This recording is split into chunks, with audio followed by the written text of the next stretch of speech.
Perkenalkan, nama saya Muhammad Aceh Maulana Ibrahim. NIM saya 28921500275. Saya mahasiswa Universitas Pancasakti Bekasi akan mempresentasikan hasil ujian akhir semester mata kuliah Pendidikan Agama Islam Prodi Manajemen Reguler Plus. Dosen pengampu Bapak Muhammad Rosidi SEMM. Saya akan mempresentasikan makna surat Al-Anfal ayat 2 sampai 4. A'udzubillahi minasyaitonirrajim. Bismillahirrahmanirrahim. Innamal mu'minuna alladzina idza dzukirallahu wajilat qulubuhum wa idza tuliyat 'alaihim ayatuhu zadathum imanan wa 'ala rabbihim yatawakkalun. Alladzina yuqimuna sholata wa mimma razaqnahum yunfiqun. Ulaika humul mu'minuna haqqan lahum darajat inda rabbihim wa maghfiratu wa rizqun karim. Terjemahan ayat kedua. Sesungguhnya orang-orang yang beriman ialah mereka yang bila disebut nama Allah gemetarlah hati mereka, dan apabila dibacakan ayat-ayatnya bertambahlah iman mereka karenanya, dan hanya kepada Tuhanlah mereka bertawakal. Ayat 3, yaitu orang-orang yang melaksanakan sholat dan yang menginfakkan sebagian dari rezeki yang kami berikan kepada mereka. Ayat keempat, mereka itulah orang-orang yang benar-benar beriman. Mereka akan memperoleh derajat atau tinggi di sisi Tuhannya dan ampunan serta rezeki atau nikmat yang mulia. Isi kandungan.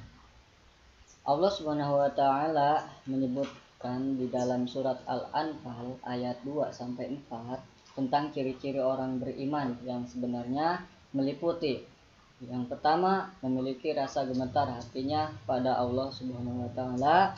Hanya orang yang berimanlah yang jika disebutkan nama Allah gemetar hatinya, ada rasa takut dalam hatinya. Rasa takutnya justru adalah sebagai bentuk mengagungkan asma Allah. Maka jika ia berkeinginan untuk melakukan perbuatan dosa atau maksiat, ia pun segera teringat Allah dan takut melaksanakannya. Ia seperti Nabi Yusuf dan orang-orang beriman lainnya yang gemetar hatinya manakala digoda lawan jenis atau bercanda dengan yang bukan mahramnya. Gemetar yang menunjukkan rasa takut kepada Allah, ia lebih baik ditusuk besi tajam daripada bersentuhan dengan yang bukan istrinya.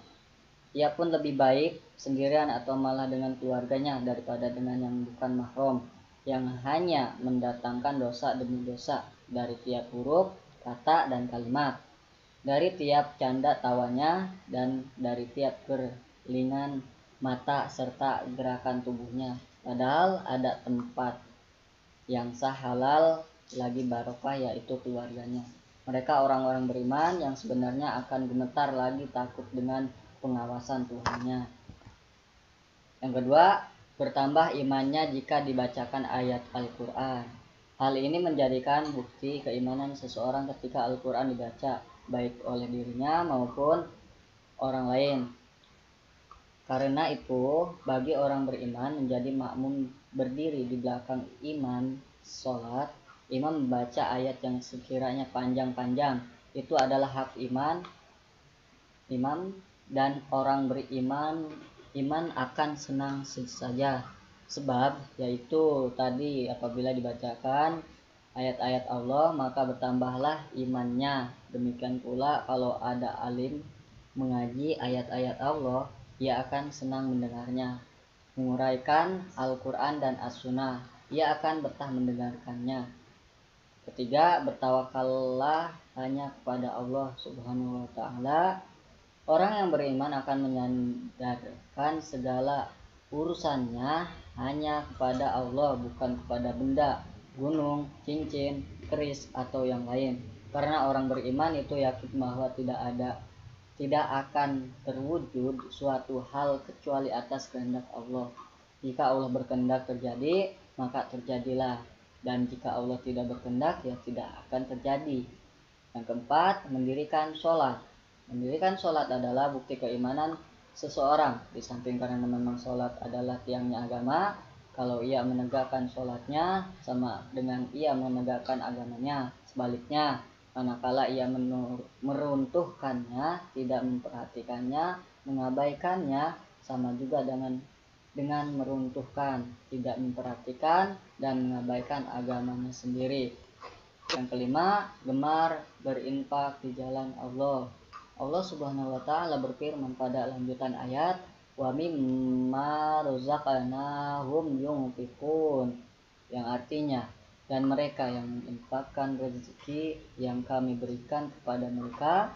Maka seorang dikatakan beriman kepada Allah Subhanahu wa taala adalah ketika ia gemar menginfakkan hartanya di jalan Allah. Sekian dari presentasi saya, kurang lebihnya mohon maaf, semoga bermanfaat buat kita semua, amin ya Allah ya rabbal alamin. Wabillahi taufiq wal hidayah. Assalamualaikum warahmatullahi wabarakatuh.